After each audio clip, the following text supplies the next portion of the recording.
Hello guys, આજે અમે ફરવા આવી ગયા છે ચોટીલા। તો ચાલો સાથે સાથે તમને પણ બતાવું। આ છે મુખ્ય ગેટ।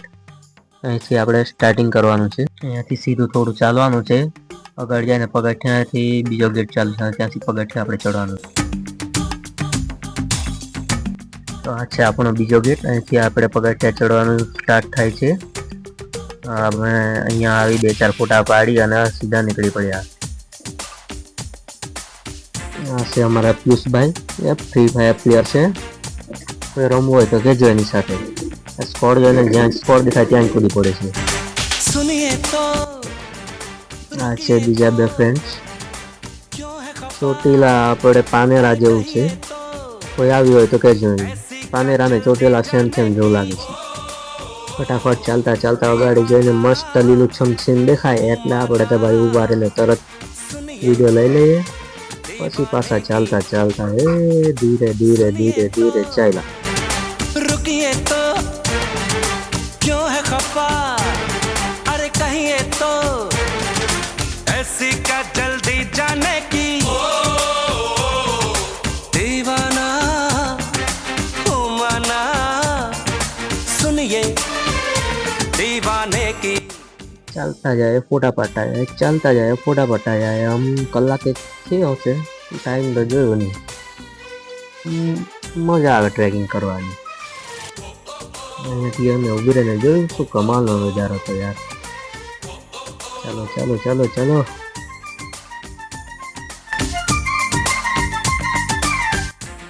આખરે અમે પહોંચી ગયા ઉપર। આ જ્યારે જે થાય ત્યાં બધાએ પોતપોતાની ચંપલો મૂકી અને મંદિરમાં પ્રવેશ કરવો।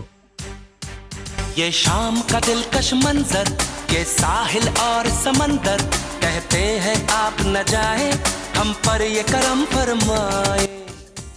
મંદિરમાં ગયા અને સારો એ ફોટા પાડવા દેતા દેખાય એટલે તમારા માટે વિડીયો લઈ લીધો હો। ચાલો તો તમને દર્શન કરાવો અંદર। આ છે આપણે ચામુંડા માતા। બરાબર ભક્તોની લાઈન થવા લાગી છે એટલે બરાબર દેખાતું નથી। અહીંયા દર્શન કરી અમે પછાડી હવે અહીંયા બધું કંકુ હતો, અહીંયા બીજા તિલક કરતા હતા। અમે વી તિલક કરીને એ લોકોને જોઈને પાછા નીચે જોવા લાગ્યા। નીચે જતા આપણને એક નાના નાના બીજા મંદિરો પણ છે। આ છે કાલભૈરવનું મંદિર।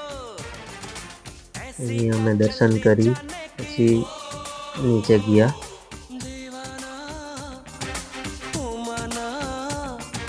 सुनिए दीवाने की।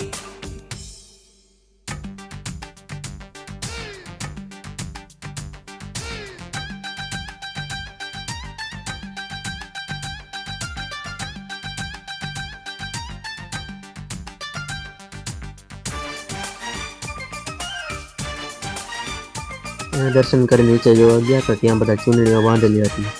પોતાની માનતા હિસાબે પૂરી થતા તે લોકો બાંધી જતા હતા। અમે તો કંઈ એવું લાવ્યા નથી। આ જોઈને પછી આ બાજુ બીજા માતાના વાહન સિંહના દર્શન કરી પછી ત્યાંથી ધીરે ધીરે પાછા ફોટા પાડ્યા અને મંદિરના પાછળના ભાગે જઈ ત્યાં બહુ બધા ફોટા પાડતા હતા। તો પછી ત્યાં અમે પણ ફોટા પાડ્યા અને ધીરે ધીરે નીચે ઉતરવા નીકળી પડ્યા। નીચે ઉતરતા જ આ બીજા ગેટ પાસે એક મંદિર હતું, ત્યાં અમે પહેલાં નહીં જોયું એટલે ઉતરીને પછી અમે ગયા અંદર ગયા અને આ માતાની મૂર્તિઓ બધી હતી। મેન માતાની મૂર્તિ ત્યાં ફોટો પાડવાની મને હતી તેથી દીધું નહીં। અહીંયા આપણે દર્શન કરી પછી અમે સીધા નીકળી ગયા। બસ ચાલો તેની સાથે આ બ્લોગ અહીં આપણે સમાપ્ત કરીએ। મળીએ બીજા બ્લોગમાં। सुनिए तो